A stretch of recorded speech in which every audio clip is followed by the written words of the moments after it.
and everyone who's ever worked in my office, paid and interned.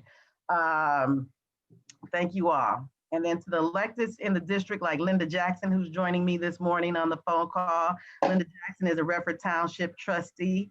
I thank you so much for working, being able to call on you, and we figuring out things together, working on projects, and my Congresswomen, Congresswoman Brenda Lawrence and Rashida Tlaib, both of them represent areas in my district. And so it's always great when we are all working collaboratively. And then I have the opportunity to work with this dynamic young man who's leading our state, and he's joined us on this phone call to give some holiday morning greetings. And you know him as the Lieutenant Governor of the Great Lakes State of Michigan, Mr. Garlin Gilchrist. I'm going to turn it over to you because I know, we're hitting and running here today.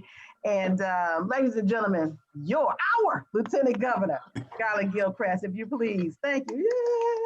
Yeah. Turn it over to Hey, you, good sir. morning. Good morning, everybody. Good morning. Representative Leslie Love, I want to say for all of y'all who are on here, that it has been really an honor and a privilege to not only serve alongside her for her swan song during her tenure in the Michigan legislature, but also she's someone who I met back when I first entered the political realm. As those men know, this is my first time in political office, and I ran for office in Detroit in 2017. And she was one of those people who was open to me, open to having a conversation with me as a person who was interested in getting involved in his community in this way. And I had a lot of people, honestly, who shut me out or shut me down or didn't want to talk to me. And I appreciate that Representative Love genuinely is about making sure that people in the community find ways to contribute to that community. And so I want to thank you for that, Representative. And I want your constituents to know that that is one of the spirits that you have brought to your public service. And I think the results and the impact that you've had and that they felt, I really think build upon that foundation of a genuine interest in people. So first, I want to thank you for that. To everyone who's here, absolutely happy holidays, because y'all, we are hungry for some happiness this year, hungry for it. And we have things to be happy about and things to be celebratory of, because this has been such a year and we are the ones who have been able to persevere. And in the name of those who we've had to say goodbye to, in the name of those who we are working with, or who are in our family, who may be in the hospital or whatever, just have had challenges this year. I think it is our responsibility to them to, as we keep them in our support networks and in our thoughts and our prayers, that we also keep one another in support and in thought and in prayer, and making sure that we're continuing to check in on and take care of one another. That is what we need to carry forward into 2021, as we have been reminded here about how important our connections are. In the era of social distancing, the irony is that it magnifies the power and primacy of those connections. And so this holiday season, as I reflect, and you heard my kids a second ago out here yelling in the back, we think about, and I want us to carry forward how we can double down on those connections, double power and value. And that's what's on my heart this holiday season. And we all have work to do. We all have things to accomplish. We all have goals to meet or exceed. But let that first one be how you are showing up for your people and for your community, and what that looks like. It's looked strange in 2020. I think it's going to look a little different in 21 than it did this year, as we are on the cusp of breakthroughs that will help us get to the other side of this pandemic and establish what normal will be going forward. But recognize that normal doesn't need to be the same as the previous normal, because the previous normal didn't work for everybody. But we can define something that works for all of us, and we can do that together. We have the power to do that together. So thank you just for being civically engaged. Thank you for being mindful of your power and how you can use it to improve the lives of others, not just your own. And know that as Representative Love enters her next chapter, she's doing so, leaving that previous chapter better than how she found it. And I'm thankful for that, and I'm thankful for her. So thanks, y'all. Appreciate y'all. Appreciate you, Rep Love, and God bless. Thank you, Lieutenant Governor. Happy holidays to you, or Merry Christmas to you and your family.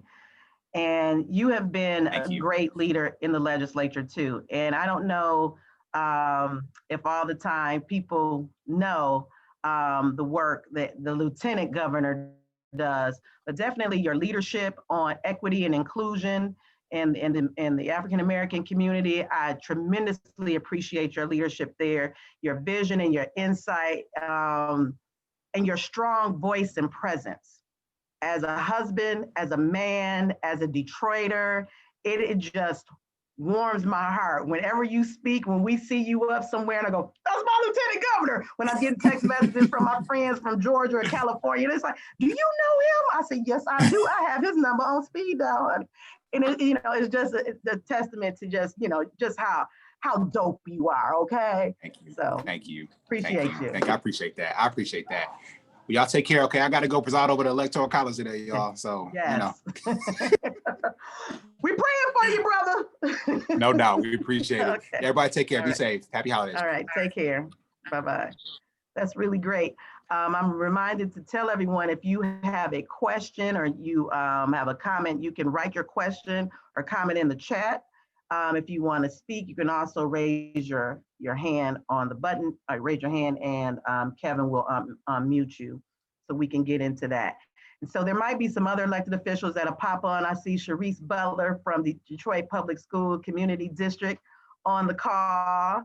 And in the new year, is a new school board. But Sharice, wave your hand, Sharice, so people know who I'm talking about, those who are on the video. I get Congresswoman Lawrence in the waiting room. Oh, okay. Okay. Well, Okay. bring her All right. She's in. And then I'm gonna come back and talk about Sharice, because that's another a big deal, our public schools and education. I wonder, somebody from Redford Public Schools. But as soon as Congresswoman Brenda Lawrence gets all connected here, we'll bring her on.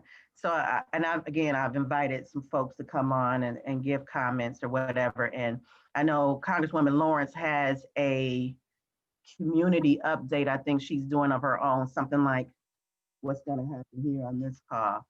Okay, she's still trying to connect. But Sharice Butler, while she's trying to connect, Detroit Public School Community District. I don't know what the official title is, but I call her the guru and the connector between the school, the Detroit Public School System and the legislature. When there's a need that we can address as legislators, she is the go-to person, keep making sure that we know what's happening in DPSCD and the charge that we need to take to help make sure our children are well educated and get the resources that they need in our and the staff and teachers, I'm about to call them faculty, it's my college, have the support that they need as well. And so I thank you, Sharice, because you've been a rock star. It's a whole new communication level once you came on board. So you were tremendously helpful. And now we have Brenda Lawrence. She's a Congresswoman, Brenda Lawrence. She's all connected with us now. Congresswoman, let me tell you about my Congresswoman who was the mayor of Southfield before the Congresswoman that she ran. And I'm just so delighted. And I think was supposed to be the chair, or is the chair, but it was different this year, of the the National Congressional Caucus, the Black Congressional Black Caucus. Am I getting it right? Right, okay. And that's huge, like just amazing. And she was the chairwoman this year and just a dynamic advocate. I am always so proud to be in a room with Congresswoman Lawrence and her representing the 14th Congressional District, who gives a really good story too, and just true through and through. Congresswoman Lawrence, I thank you for joining us this morning. So appreciative that you've taken time out. This is my last coffee hour with the district. Sorry, we had to do it virtually. I'm glad you're here. I'm gonna turn it over to you to share whatever remarks you have. Well, I want to say good morning. As always, you always bring sunshine because it's kind of a gloomy day. I just wanted to share this with you and let you know how proud I am of you. I watched you when you began the butterflies in the stomach. I watched your passion when you ran, your tenacity saying, I want to make a difference. I have no tolerance for people who step into this arena of public service and don't understand or don't appreciate the the call to action and the ultimate responsibility to protect and serve the public. And I am so proud to say that your legacy for me, as I have watched you work, have been about the people. We've had some tough issues and times, and you've stood the test. We serve, and the 14th district. You've served part of the 14th district, and I'm just so proud of your legacy. Oftentimes people look at the news clips and they look at, what how many times have I been on TV or how many social media posts. But at the end of the day, if you don't have a line of people standing up saying she helped me, she made a difference, then why were you there? You have no legacy. And I know that you can smile today and say, I have a legacy because you help people. And I just know that you're not going away because it's just in your DNA to serve. It's in your DNA to be part of this thing that we call public service and a government, a member of our government to make sure it works. And so I just want to wish you the best.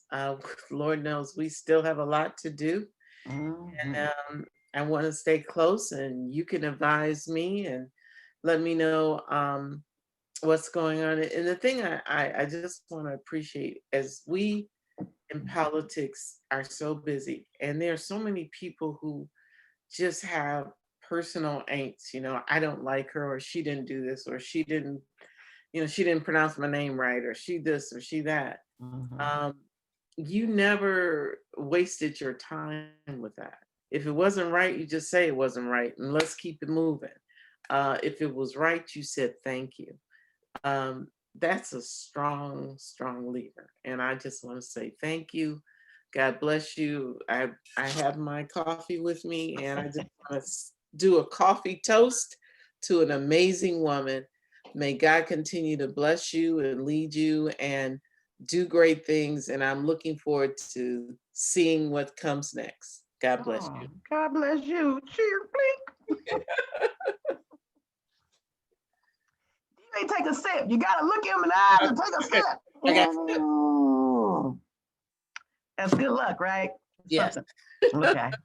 So there are other people, if you want to, thank you. I appreciate those very, very, very, very kind words. This is a tough business. It is. And I don't think people sometimes really understand the depth and breadth, particularly being a Black woman serving such a dynamic place. You and I both have diverse districts. Me having a township that has a completely different form of government, yes, and a very active township, and the biggest city in the state that is extraordinarily demanding and active, and trying to meet both of those needs.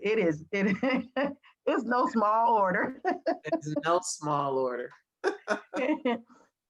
And just being a woman in general, it's a whole different kind of, somebody will talk about my hair tomorrow at work, where, if I just shaved it off, it was bald head, maybe like the guys, it's not a problem, right? But anyway, there's other people, the constituents, your constituents are on the line too, if you wanted to say anything of what's on the horizon there in DC or anything. So I want everyone to know that this week, hopefully we'll be reaching a stimulus package. We have, oh my gosh, we have gone around the block, up the hill, in the valley, and everywhere trying to reach a deal. Bone of contention has been the Republicans want this anonymity of no one can sue an employer for lack of safety practices, and they contracted COVID. It's interesting to me why that is so important. So let me give you an example. If my job is to be a waitress, and you do not require people to wear masks when they're there, or you don't require my coworkers to wear masks because you say, I don't believe in it, but you're saying that this is my job. If I contract COVID, I can sue you because you failed to create a safe work environment. They're saying that they want that, and Nancy Pelosi and our caucus were saying absolutely not. Then they did not want to give money to the cities and municipalities. And I want everyone here to know, you know how we're having this debate about defund the police, which I don't agree with that. I was a mayor and I know that we need a professional, trained police department because there's not a person here. If you're in danger, you need to call someone and your government should show up. And we do that in the form of police. We need to redefine policing in America, not defund it. However, if we don't get money to our cities and municipalities, I'm speaking as a former mayor here, the largest budget in every city is public safety. We all went through that when we had the housing crisis and the financial collapse. And what did they do? Every city started laying off police officers. And we cannot afford that in this environment. We know the city of Detroit has had to address this COVID virus, and it was nowhere in their budget. So the health department, the EMS, the training, the test sites, all of those things have been additional costs. And we must send money to our cities and municipalities to fill that gap because unlike the federal government, cities, states, and counties must balance their budget. And so that's been a bone of contention. You know, you had, unfortunately, this administration that will say, well, they're poorly ran cities. We're not going to save these cities that don't know how to manage their money. And we said, for real, are you really going to go there now? And then they, you know, Trump's thing is, I'm not helping these blue cities, these democratic cities that are poorly ran. So we've had that fight. And you know the number. We said if we continue the $600 for the unemployment, if we give another stimulus check, which we feel we should, the $1,200, if we give aid to the cities, if we continue to invest in testing, now we have the vaccine and also helping our small businesses, giving PPPs to our small businesses. It comes to $3 trillion. They said, absolutely not. Nancy Pelosi said, let's go. They wanted $1 trillion. We wanted 3. We said, so let's go in the middle. Let's do 1.5, right? We went to 2, then we said 1.5. They're down to 900 million. That's what they want to give. So you will not be getting another stimulus check. And they're saying possibly $300 for unemployment. We got them up to that. And they don't want to give money to the city. So we're still fighting. I just want to give you a sense of what's been happening. And it's because you all keep saying, what is the problem? Why don't you all get it done? And so I want you all to know that the fight continues and we're moving. Mitch McConnell wouldn't even negotiate before it was Mnuchin. So it was the White House and Nancy Pelosi. Now we have Biden, he's at the table pushing this along. And the reality is they do not want us to go home for holidays without finding a solution. And so there's a lot of people at the table. Splendor groups are coming in with their proposal. So hopefully the Grinch won't win Christmas and put a lump of coal in everyone's stocking, and we'll find a way to reach a stimulus agreement. So that's the biggest thing going. And the other great thing is that January the 20th will come and we will have a new president. So that I'm very excited about. I'm over the top. Yes. Well, thank you, Congresswoman Lawrence. I so appreciate that that update and perspective. Do you have something that's coming up where you're doing a teletown hall or something? Well, we're doing for the 14th district, in normal situations like you, we would be out there. We would be, I see Rashida, is that Rashida signed in? Hey, Rashida. We would normally have a big Christmas party and celebration. You've been there, and it's the 14th district really turns out. This time we're going to have a drive-by. So we'll be at the district office, and I will tell you, 1 second. You asked me a question. I gotta find. Rose Dottie's on the line. Who? Rose Dottie. Oh yeah, Rose. We're all thanking Rose for her contribution to getting us a new president. Yay. So are you looking for the address? I have the address. Looking for the date. Oh, it's next Saturday, the 19th. Next Saturday, the 19th. You got it. So next Saturday, the 19th, we will be having a drive-by celebration, holiday celebration. So we're excited about that. And Rose, you're on there. Do I have another town hall coming up? And I think I do. So unmute yourself and tell us what we're doing. Rose is logged in. Is she? Okay. I see her there. She's not unlogged. Okay. But I'll send it. Okay. All right. It'll get through. But thank you again. Love you. Happy holidays to you. You bee's knees to me, honey. So I just enjoy you. Make sure you tell me what you're gonna do when you grow up, okay?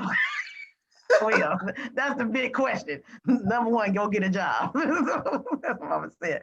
Now I want to welcome Congresswoman Rashida Tlaib. Let me tell you, Rashida, if you don't know, you do know because you wrote in the messages. This is our last coffee hour tonight at 6 o'clock. We'll have after work with the rep. And I was trying to figure out some way to do it. I'm packing up my office in Lansing, and my horoscope is Cancer. And true to the stereotype, I'm a homey kind of person. I'm a nester. I make my environment home. So I've had 3 trips back and forth trying to take all that stuff that I've collected in my office. And we're going through things. I've got t-shirts and mugs and coffee mugs and pins and pendants and everything. And I was like, can I give this away to people? Somebody must want all these coffee mugs. There's a coffee shop that believes in these, or a church that wants the coffee mugs. And we couldn't. I was like, maybe I can give them away tonight, but maybe that won't happen. I don't know. So we're just gonna give them away. And somebody says, well, I'll take it. Here, take it. But I don't know why I brought that up. But I was thinking maybe Rashida, because you too, you have such a collection of things and from your experiences and places that you've been. You're just such one of the most unique people. And when I started out, even before I started out on the times I ran and didn't win, was a person who was very helpful towards me, very outspoken legislator, fiery, knowledgeable. And I'll tell you what I love about the trifecta, you and Ms. Dingle and Congresswoman Lawrence, you all are 3 very different type of legislators. You all come, and it takes that. You need the person that's in the room negotiating. You need the person outside saying, "We will knock this thing down." That's you, Rashida. And so, when you have all those forces working together, Michigan can't do nothing but win. And so I thank you for your passion and what you bring to the conversation. And so I'm gonna turn it over to you to give greetings and whatever to the constituents here on the district. And a large portion, all of Redford Township sits in the 13th Congressional District and a portion of my Detroit district. So Rashida, thank you. Congresswoman Tlaib, thank you for joining us. Thank you so much, Rep. Love. It's been incredibly great to work with you. I know during the pandemic, you have been really my go-to person on protecting our loved ones or our nursing homes. So thank you for your leadership on that. You were kind of my eyes and ears, and I know your mother was directly impacted by it, but I love that you really took that on and really fought hard. I love that I was able to give the federal government when I was saying, hey, what's going on in TCF? And I primarily knew of a particular story, and that was yours, that I was able to use and push for them to do more and to do better. So I really appreciate that. Just for you all to know, people want to focus on styles and my approach, but I got to tell you, we weren't able to really create labor organizations in our country or unionize in the workplace, but for those that demanded it in the streets. And that is so key and important to transforming our country. From the civil rights movement to getting women's rights, it didn't happen because of who was in Congress or who was in the White House. It happened because the streets and the people in the community organized and demanded it. And so you will hear people, othering those that are out there demanding that Black Lives Matter, or out there and saying, the importance of really reinvesting in communities and neighborhoods and not militarizing our police.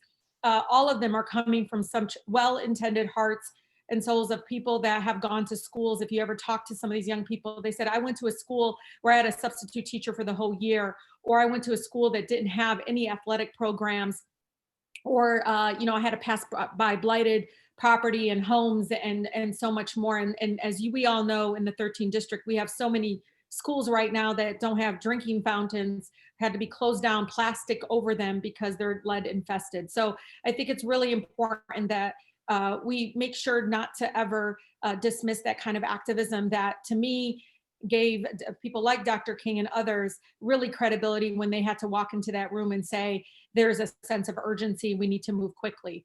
I want to center all of the work that you've done, Rep. Love, and that, getting people through everyday issues is as critical as any policy agenda we move forward. So I know you asked me to update folks on what's going on in DC. I'm not sure if my colleague did already, but please know that we do have a town hall coming this Wednesday, where we'll have Wayne Metro Community Action Agency, as well as somebody from our state health department and others to help with questions about unemployment, which many of our neighbors are going to lose their unemployment day after Christmas. We have at least, I believe, almost $5 million still to spend to help people with rent relief. So we got to get those funds distributed to our neighbors. And so join me this Wednesday at 5 p.m. I'll make sure my staff puts the information in the chat. The negotiations continue. But this week, the hot topic that you might be hearing a lot of is, we need to, by Friday, to fund the government. Yes, it's this early, but if we don't get to vote by Friday to extend the budget currently, or negotiate some sort of budget for the next year, we will have yet a threat of another shutdown of our government. I'm hoping and I'm hearing that that is not what anybody wants, which is good news. But I do still want you all to know I'm still in, just got updated from my legislative team that tells me that I'm to show up by 6 p.m. tomorrow, which is what I'm going to do. I'm going to get on a plane, get on there. And Rep. Love, we're going to sit around, and you know this as a state legislator, we're going to sit around until they negotiate, until they figure it out. But this is really important. We're in the middle of a pandemic. We don't need another government shutdown. And so I'm hoping that the adults, especially McConnell and others in the Senate, will do what's right for our country and at least extend the current budget and move forward and keep the doors open for our government, especially as we see the vaccine being distributed soon. So in the negotiations, and not to confuse folks, the biggest stickler items is the dollar amount. I want you all to know they come up, and don't ever think, oh, we can't afford it, because I've watched them afford a lot of bailouts for the big banks. You hear this bailouts for these corporations, for wars, and Department of Defense is at $750 billion, y'all. This is the largest it's ever been. And we still are funding our health and human services at like 200, billion. It's really small amount. And we wonder why so many of our folks are struggling. And government, again, needs to be around people. So you're going to hear me be very vocal, if you haven't, about the importance of direct stimulus check. Other countries, y'all, have been multiple checks already. It has helped stabilize our local economies, my small businesses. You talk to any of your small restaurants, Rep. Love, or anybody on the call, they'll tell you, hey, pass the stimulus checks. They knew when it dropped last time because they saw people coming in, getting carryouts, spending the money again in the local community. And that's what's so great about doing direct payment. Gives people human dignity, but it also is folks being able to decide, am I going to pay my water bill, my rent, whatever they need to take care of their families, especially during this holiday. It's going to be really tough for folks. And then the extension on the unemployment. You're going to hear people say, oh no, it should only be for this amount, not the 600. So you're going to hear a lot of back and forth on that. And they're trying to use it as saying, well, we'll give the stimulus to unemployment, but you're going to have to give up state and local government help. I just don't understand how that is the compromise.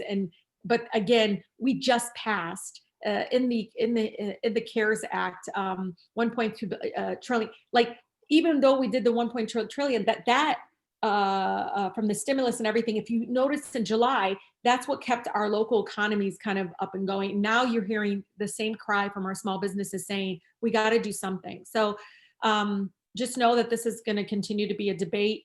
There are people that are optimistic that we'll pass something before the end of the year.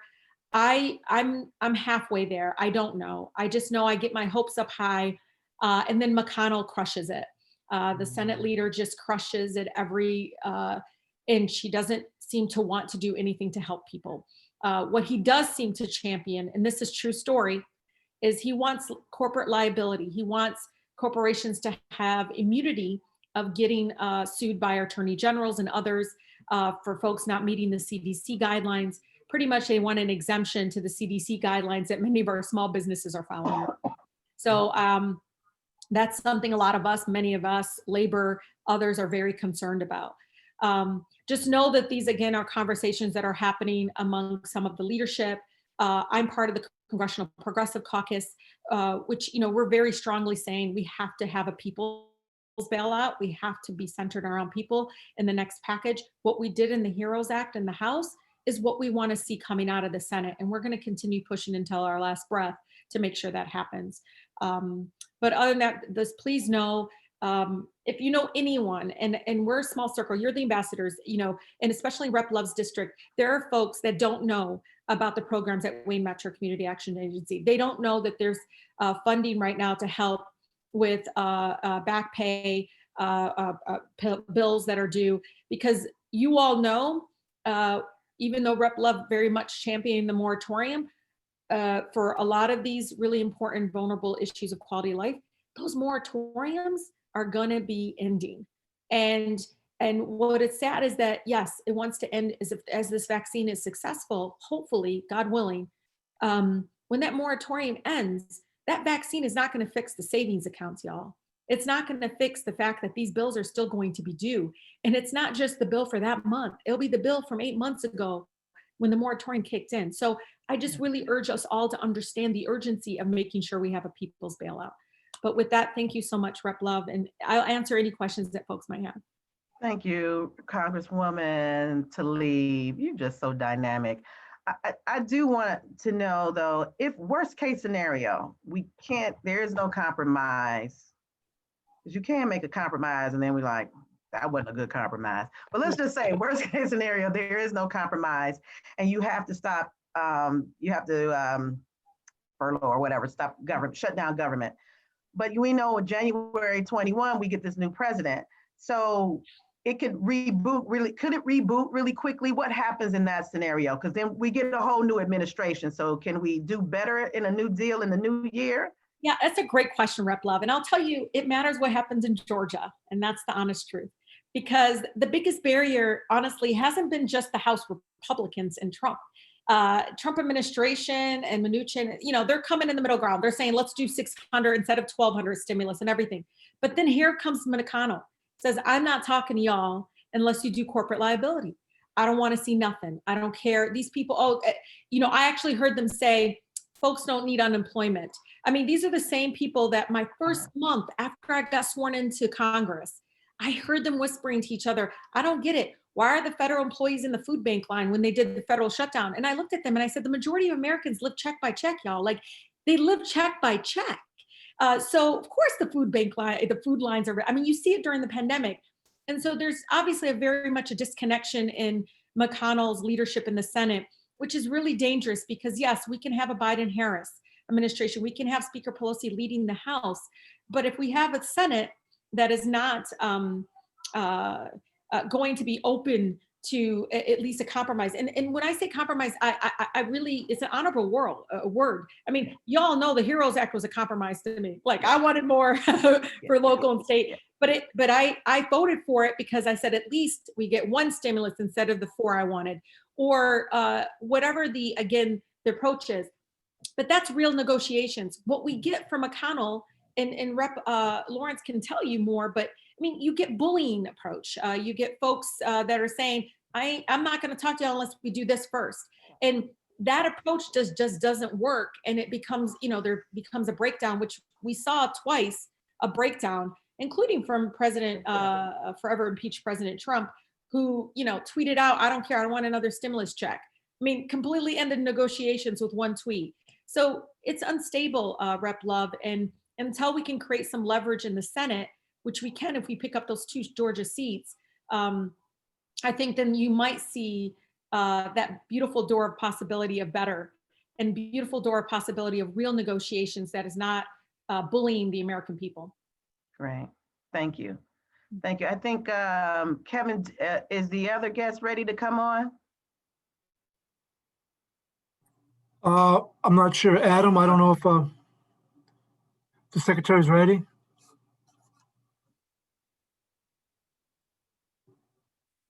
Adam's on mute. You gotta unmute. Adam. Hello. Hi. Hi, Adam. Hi, good morning. Good morning. I don't have the secretary here yet. Okay. And I will, she's been dealing with some stuff in Antrim County now. There's always a new fire breaking out, it seems like this year. But until she gets here, I just want to say a few words, because I've been fortunate enough to work with you, Representative, directly this past year. I was new to the department, and you were just so helpful and knowledgeable about election issues. And I also want to say I'm just honored to be here among this group of leaders and advocates for Michigan citizens. I think it's really reflective of the impact of your service. And on election issues, Representative Love was someone that we could count on to take hold of an issue and lead. You've spent so much time and energy in learning how the election system actually works and what our clerks have to do. If only every member of our legislature would take that time and energy, we might be in a better place right now.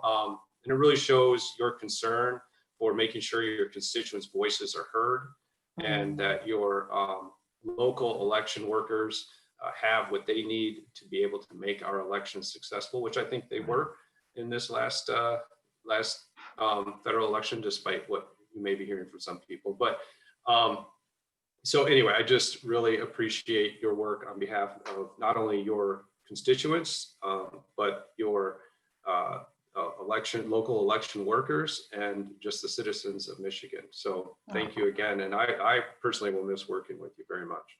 Oh, thank you, Adam. That's so kind. Thank you. Likewise. All right. So thank you. That was really nice. Pull it together. All right. Let's begin another day. This is really great. Well, thank you. And I'll try and track down the secretary now. Yes, just flag us when we're ready to go. And I do have, like I said, Trustee Linda Jackson on the line. And Linda, if you have anything from the township perspective that we can add, is there online meetings happening, anything in person, anything you're doing that from the township that you'd like to give an update on? Well, good morning, everyone. And from a personal perspective, Rep Love, I am truly, truly going to miss you. We have worked as a team from almost the day that we met. My first campaign in 2016, we campaigned together. And I have literally knocked on doors when somebody said, oh, you with Rep Love? Well, you got my vote. So you are so well loved and so respected in Redford Township. And we are truly, truly going to miss your leadership. I see that Mary Kavanaugh is on the meeting. I don't see her face, but I see her name. So Mary, I do want to extend the same courtesy to you that I did to Rep Love. Whenever she needed anything, she knew she could call me. and I would wrestle that to the ground until we resolved any issue that we got.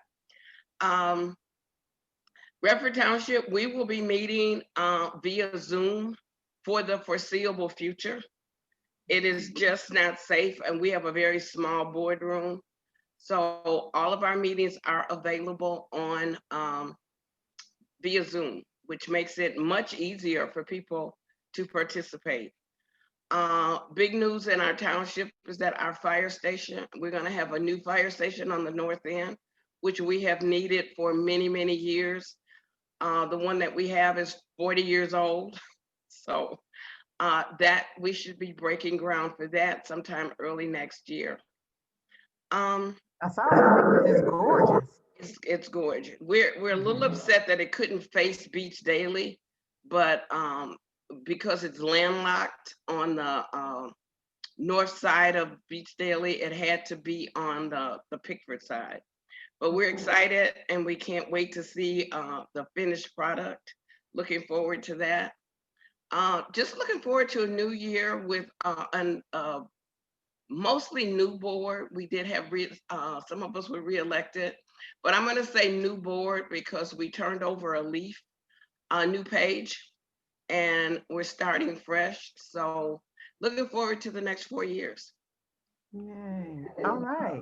Well, yeah, you do a fine job with all the members, and Congresswoman Tlaib had to go, but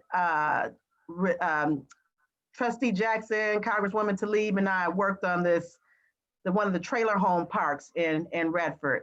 And it was it was dynamic, and it's still a work in progress that I know of, in that here was the federal, the state, and a local official working together on a project, and both bringing different type of things to that. And so, and just so many other things in conversations that we've had and things we've done, Linda, but that one was a real heartbreaker. And even introducing legislation, I'm in the minority. It was almost got a hearing on it though, but and Mary, when you come in, that may be an area too, because we still have trailer parks, and it's a part of the community that is often neglected, and some municipalities don't even want them in there, but they exist and people live there. And so they have rights and need protection too. All right, so I'm going to. Just one more thing about that trailer park, that is still ongoing, but we were able to get them a rent moratorium that is still going on. So these people have had almost a year where they have not had to pay any rent. And because the slumlord, which is what I want to call him, because we've had to fight with him about everything, doesn't have a right to do business in Michigan, he cannot go after those residents for back rent. So hopefully some of them have saved their money and moved. And the others who have been able to save $475 a month for, like I said, close to a year. So we didn't win before. Get it on the campaign trail. That is super dope. Okay. That's what legislators do. Okay. Oh, that's beautiful. We have been winning battle after battle. So we'll have to see how the war comes out, because it's still pending in the court system. Okay. I'm going to bring on some other folks that's on this call to give remarks, but I got to quickly get into my little bit of a little updates and farewells. This week, oh no, of course my computer goes down, right? This week is lame duck, and lame duck typically happens right after the general election, and I don't know why, but there was this moment where we thought we were not gonna have a bad lame duck. No such luck. So it's gonna be as dramatic and interesting as typical lame ducks are. But today, and I wanted to go up to Lansing, but because it's the Electoral College, they vote today for president. And so our 13 electorals we'll do that at 2:00. And I know a few people who are actually assigned to that task. That's not what I'm looking for. And I'm sorry, I'm trying to find something while I'm talking to you all at the same time. I guess I won't have it. And I remember 4 years ago, in 16, I happened to be at the Capitol the day the Electoral College met. And I was like, why are these people up here protesting? I didn't know it was Electoral College Day. I didn't even like, eh. And so they said they're here to vote. They was like, oh, wow. And you see all these group of people 2 by 2 descend the stairwell and go into the Senate chamber. And they were all Republican delegates because it was the Republicans got the popular vote. And they all looked like one monolithic group. And I was so like, I remember this on Schoolhouse Rock. And I immediately so I started researching the Electoral College and kind of became a little junkie on what that process was. And I think that's what really got me, even before that, just engaged in this election process and stuff that happens with that, because we keep telling people, go vote, get out to vote, absentee vote. Well, that's one part of it. But then there's all this other stuff that happens to how we get a president. And so when people were like, I don't feel like my vote matters, and then being able to explain how that electoral college works and just the whole, and it's so different now. I'm getting ready to teach a political science class next semester, and it's so groovy because when you're in high school and you read about it, I don't know about you, but I was just like, really? Y'all talking about some old people but now as an adult, having experienced and lived it and understanding, just trying to get the Union and the Confederate States together, and there's Britain, and then there's France, and all these other outside entities. They were just trying to get those original 14 colonies together to just like, can we just be a United States and agree on these Confederate rules, that these are rules of our Constitution? It's so like, wow. And then after they agree on that, it's like, okay, so how do we count people? Do we count the slaves, or we not gonna count the slaves? And now the slaves are gonna be 3/5 of a person. And all of that dynamic surrounding where we are today. And it makes me truly even more humble and appreciative of the electoral process and the people who run for office and the people who show up to vote. And that's really huge. And I think everybody that's probably taking a Monday morning to be on this call, you're one of those people who show up to vote. So thank you for doing that. I lost my notes to tell me what I was supposed to cover, but I know it was lame duck and the Electoral College, the census, and I think I've been on so many calls this morning. The census, there's some challenges, and I think the city of Detroit and other municipalities are challenging that census count for a variety of different reasons. I think we're undercounted and under-resourced in doing that in the way the federal government provided resources to locals for that. One second, I'm gonna pull up. I wanna make sure I cover everything that I wanted to cover with you. I'm pulling it up on my phone. Redistricting, I talked about that. Oh, COVID update. Turn it this way. My COVID update. Oh my God. So, the Senate passed Senate Bill 1253 Thursday along party lines that limit emergency orders issued by the Department of Health and Human Services to 28 days and to get legislative approval for any extensions. The governor is going to veto that, but there are, our COVID deaths continue to increase, and the infection rate is still out there. And I tell you, I feel personally a little less safe now than I did in April. And but I'm seeing behaviors like, we're good now. Like, no, we're not. Our numbers are still increasing and people are still dying. And I think the biggest shift is in Southeast Michigan, when it first hit, particularly Wayne Metro, we were slammed. And so we got it very quick early. We got the lesson. But outside of Southeast Michigan, they were like, what are you talking about? Hakuna Matata. We're good. We don't need a mask. And now they are getting their clocks cleaned in Western Michigan, Grand Rapids area. It's just like the hospitals are overwhelmed. They're saying, please, please, please wear your mask. Please social distance. Please wash your hands. It is really real. And I think sometimes maybe in my area, we take it for granted because we don't know maybe as many people that's died like we did back in March, April, and May.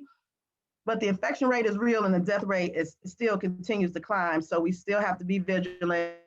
And as I'm trying to do a little Christmas shopping, I'm ready to take something with me and say, that's not 6 feet, that's not 6 feet. You know, sometimes the markers on the floor, I'm like, who put the markers on the floor? This is clearly not a 6 foot distance. It's like a whole human body length. That's like 6 feet. Count the squares, like 1, 2, 3, 6, and get them 6 feet back. Anyway, it's a challenge. We gotta, stay vigilant on that. But the executive order has been extended through December 20th. And so the governor will take a look at this again and see what needs to happen. And if you listen to the news, you know all the struggles with business needing to, especially restaurants who feel that this is horribly affecting their business, and it is. I mean, this is an extraordinary year. It's horribly affecting everything. It's really sad. What can we do? Electoral college update. I think I just talked about that. So that was all the stuff on my list. I wanted to cover the electoral college, lame duck, redistricting, and the COVID update. I did that in the mail. Hopefully you'll be getting this really soon. It's my end of the year legislative life in review, and I'm giving you a preview. It is beautiful. It's beautiful. It's just, you should just look for this beautiful little piece right here. And it talks about all the things that the office was able to accomplish in this 6-year period of time, and some things I'm very, very proud of. Some really great legislation, either that I sponsored and was signed into law, or co-sponsored and signed into law, or just brought the issue forward. That was very meaningful and impactful for not only the district, but the state of Michigan. And so on major issues that have come through this state, I've been at the table or in the room, a part of negotiations on everything that has happened, from when we did the driver's responsibility. We ended driver's responsibility, to the reconstruction of Detroit public schools. That was huge. That was tumultuous time.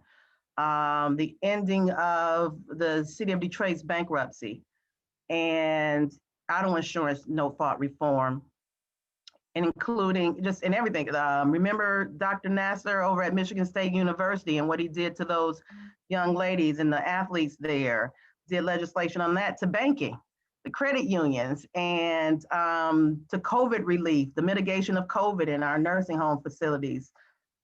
Just so many big issues. And this experience has been life-changing. You can't not have this experience and be the same in your brain and what you know. And then it's just been actually some pleasurable things that I've got to learn as the co-chair of the Michigan Legislative Sportsmen's Caucus. To be able to go fishing in Lake Michigan and catching the largest salmon. I didn't personally, but my boat caught the largest salmon on that trip. It was a 25-pounder salmon. I caught some fish too, and it was delicious. To duck hunting in mid-Michigan, to being on the top of the Mackinac Bridge in Upper Michigan. So the journey has been very educational and sometimes even traumatic. Quite honestly, I might have some trauma after this experience. But all the time it has been in mind of the people that I serve. You guys are super amazingly awesome and kind and generous and forceful and corrective and critical and loving as well. And it's been all of that. And it's all necessary. It's all necessary. And I've appreciated every minute. Even people who are against everything Democrats believe in, who don't hesitate to let me know their opinion of Democrats and how I vote as a Democrat. It's like, thank you for sharing, because I know how you feel. And it adds some perspective to those decisions too, because we're all under the same government, no matter what your party is. And I go, I hear what you're saying. And it just adds to the perspective and my understanding of how dynamic this all is. And I want to bring on the person who is going to succeed me in this seat, Mary Kavanaugh, who ran a very competitive race and was able to come in and earn that seat, and will take up the mantle in she starts January 1, but the office, I don't know, opens like the 3rd or the 5th, whatever that day is, but will hit the ground running. And our offices have talked, and she has Steele Hughes, who's on the Facebook too, who will be like, I guess, like her Kevin in the office there. And he ran as well. And it's just, we've been all having a conversation to pass on the information to get it. And I told Mary, if you're a parent or a big sister or brother, or older sibling, and you try to tell somebody something, and there's so much you can pass down. And I'm one of those people like, I'm gonna tell you a little bit, but you've got to experience this, because this is your unique experience. But there are certain people like Sharice Butler, Linda Jackson, Congresswoman Lawrence, Congresswoman Tlaib, Adam, that are your allies, that are relationships you have to cultivate. That's the most important. You make sure you talk to this person, check in with them. They're the people who can give you information. You don't know everything. We can't know everything. So Mary, congratulations. Yay! You're going to get old in this beautiful 2021. That's the first legislation. I'm going to turn it over to you, sis. I just want to say thank you so much. I'll even take a little statement on that. I think I have a few more gray hairs over this campaign, so I'm just looking forward to what I'm going to see. I might go a little bit rogue with my hair, a little strip of gray, play it out. But I also want to call out Melinda on this call. I think she does a lot of great things for Redford as well. So I'm just excited to just garner these relationships. I know me and Congresswoman Rashida go a little bit way back. So I'm excited to even work with her on a bigger scale. But I will also tell you that I am a little bit more scared nowadays as far as what's going on with COVID. I got my own little gun thermometer that I'm ready to bring with me up in Lansing, kind of combat everybody that aren't wearing masks or don't think it's as big of a deal, because I know House District 10 got hit pretty hard. And I even saw it with friends in my own family. And so when people don't wear masks or don't take it appreciative, it's kind of direct hit on me. And so I just know that I'm going to be developing that kind of 6-foot skirt, because it needs to be safe. And I think all of the reps need to be the first ones that show that example. But again, I want to thank you for your amazing work. I think you've taught me that it doesn't matter that you need to be political, but it's also that you need to be personable. I think you've been one of the most personable politicians I've ever met, because that even opens up the doors for people to be able to talk to you and kind of the deep side of their story, instead of just hearing it one-on-one. It's really feeling for each and every person that reaches out to you. And so I'm really excited to carry that on, and especially your work with the senior homes in Redford. I know that's one of the biggest things that you told me to carry on, because you kind of just said develop your own way, but I'm really excited to even hold on to that and make sure to be a very big advocate for them, and especially the people that can't be an advocate for themselves. But right now I'm developing staff, developing what's January going to look like, but still excited for you to fight the big fight in lame duck. I know that even though you're going to leave, you're not going to back down until December 31st. So I'm excited to get started and really excited to kind of take your steps and run with it and learn myself. So thank you for the shout out, and thank you for everybody to be on here. Yes. Amen. You'll do fine. And as I said, I'm not falling off the earth. I'm a phone call away. I give people space to breathe and do their thing now, but I'm always a phone call away. I'm still your constituent too. So, it's all good. And I see Brenda Hill, you're on the call. Thank you too for your passion and your hard work in the district. I know you'll be present and vigilant. And Sharice Butler, I keep bringing you up, Sharice, because you don't have to unmute, because Detroit Public Schools, it's probably the third largest employer at once upon a time in the city of Detroit, state of Michigan. And what's happening with our children who, we're trying to, some work, go to school and stay at home, and issues with technology and keeping people healthy and safe. And I just wanted to give some space on this call. Anything that you wanted to say in terms of what we can expect from DPS in the next 60 days or so. You got it. Thank you so much, Representative Love. I just have to thank you for your leadership, for your service. I would say when I came into your office day one, everything you said was correct. So I'm grateful for your passion for Detroit, Redford, and for the children of Detroit. In terms of DPSCD, we are planning to continue remote learning. In January, the board and superintendent are going to kind of review the COVID facts and really see if we're prepared to open up any kind of face-to-face options. We do know that with closing our learning centers, it was kind of hard for some of our families because some of our families don't have childcare and things like that. And the learning centers were really a blessing to families that didn't have that sort of like extra layer of support. But we do have 13 technology hubs that are open 6 days a week.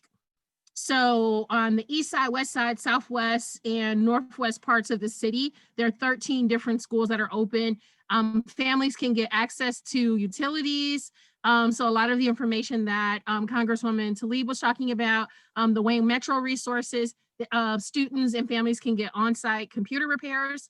So if they've been having trouble, there's software, there's on-site technology support. And then once again, students can pick up meals at every single school as well. Mondays and Thursdays, 9 a.m. to 6 p.m.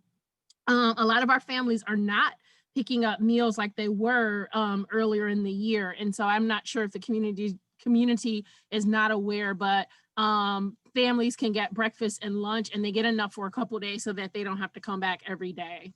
But that's really what's it. We're still open. We're still here for all of our students and families, and just really looking to serve and be here for our children. Okay. And thank you again so much. I'm gonna miss you. Oh, I'm not dying. I'm still here, people. You all listen. Don't act like, I know how it works. I get it. When you're not the elected no more, they like, Rep who? Huh? Who is she? So that's okay. I'm prepared. I have got my ego in check for the moment. I'm glad I was in the arts before this and had some success in that arena, because you be hot one day and then you're not, and you got to be able to deal with that transition. But I definitely had a life before the legislature, and I'll have one after this. But I'm always a phone call, an email, a text message away. So we'll be in touch. And I'm paying attention. I'm not going away because so much matters. You can't not know what we know and then act like we don't know it anymore because we don't have a title. Are you kidding me? I was all up in the business before the title happened. So now that I'm not, I'm kind of a little liberated, because now I really know what's going on, so I can come back in and say, hey, DPSCD, let me help you, put me in the game now. So I'm so excited to watch it from this side of the bench. And I see my good friend Chantel Yancey is on the call, and she went up. How you doing? Love you, from Mary Grove College. Oh my goodness, my good girlfriend, one of my bestest girlfriends in the world, Raquel, is on the line from Georgia. She is here. on this call being nosy because she's a good friend. But thank you, Rock, for being my best friend. And outside of this space, that there and Chantel and people who don't live in the space don't really know the people I'm talking about, but it's been a safe place for me to deposit my stories with. And so I thank you ladies for that. I don't know, Keith, I have to see your face to know you, and David and Melinda. Melinda, you know, you are, I love you, Melinda from Redford Township. And next time around, you know. So you stay active as you are and as kind and fabulous. What did you say? I was going to make another. Oh, Melinda had to go. Oh, but okay. Yes. Yes. And Melinda's going to continue to work for the betterment of our community. Yes, you are, Melinda. Thank you so much. Hi, David. I see your face. Hi, Representative Love. I was here with my boss, Congresswoman Brenda Lawrence. So I wanted to stick around to make the announcement and give the date and the address for the holiday party. Okay. If you could allow me, appreciate it. Ahead. So yep, it's the 14th District Holiday Party drive-through this Saturday, the 19th at 11 a.m. to 1 p.m. So drive by 18409 Livernois Avenue in Detroit and come pick up your complimentary goodie bag. Like Congresswoman Lawrence said, we usually have a big party, but this time, because of the reasons we are all aware of, we're just going to do this social distancing goodie bag giveaway. So Rep Love, I've been an admirer of yours from afar for a long time. Good that I can finally meet you, even if it's just virtual. You did an awesome job. Thank you for your service. And I'm sure, I know you're not going anywhere. You're still here, but I'm sure we could connect maybe even after you serve out your terms. Thank you. I would be in Puerto Rico if it wasn't for coronavirus. I mean, I do want to go somewhere. I'm just landlocked, that's all. But Florida might be close enough. Yeah, but Secretary of State Jocelyn Benson wanted to join us this morning. Maybe she'll be on this evening for After Work with the Rep at 6 o'clock. Same Zoom channel. And hopefully, you know, hopefully you'll come back. It's a whole different vibe at night. You know, I have a little wine glass and some tchotchkes. I'm gonna try to figure out how to do a giveaway because I have a really good thing a couple of things I want to give away. So if we can figure it out, we're gonna make that happen and have some fun on the evening call, because if you've never gone to one of my After Work with the Reps, we have food, we have libation, you know, I do a little legislative report, but it's really this camaraderie, this fun time. And so I expect that I wanna make it fun because this is the last time I wanna see you like this, and it really hurts my feelings. Truly hurts my feelings that I cannot see you in person. So normally we can hug it out, we kiss and all, and I won't get to do that. And it has been, I mean, I think that's one of the saddest things about this coronavirus is the anticlimaticness of your last term and not being able to touch and talk to, not this stuff, but in person, live, your people who held you down, and you know that if it wasn't for them, I wouldn't occupy the space. That even when the naysayers and haters come on, your crew will come and say, we voted for you, we love you, you go back in there and do what we told you to do. I go, okay, yes, I will. And so I just can't stand that I can't see you and share some celery dip and chicken wings with you. But it's all good, you know, it just is what it is. And I almost made it through this whole night. We've run out of time, folks, because our coffee hours is only supposed to be for an hour. But we've gone on 11 minutes past that hour.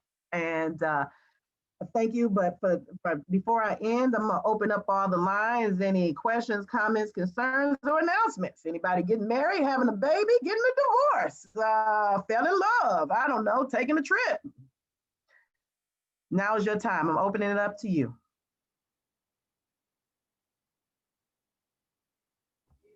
I just want to thank you for being an amazing example and amazing leader for the 10th district. Every time I've had an opportunity to sit with you or speak with you or engage with you, you've been amazing. You've been amazing from day one. So I want to thank you for that. Thank you.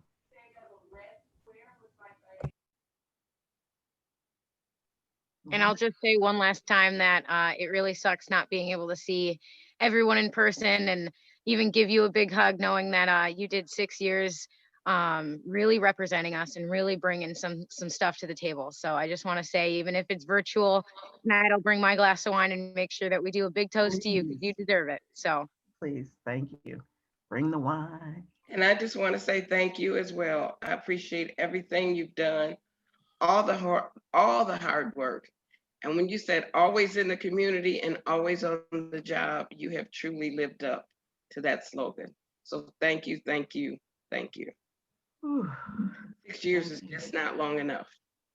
It is not, but it is. I mean, we do 6 years in dog years, and I'm looking forward to losing weight and not having hypertension no more, and eating at a regular human supposed to eat time a day.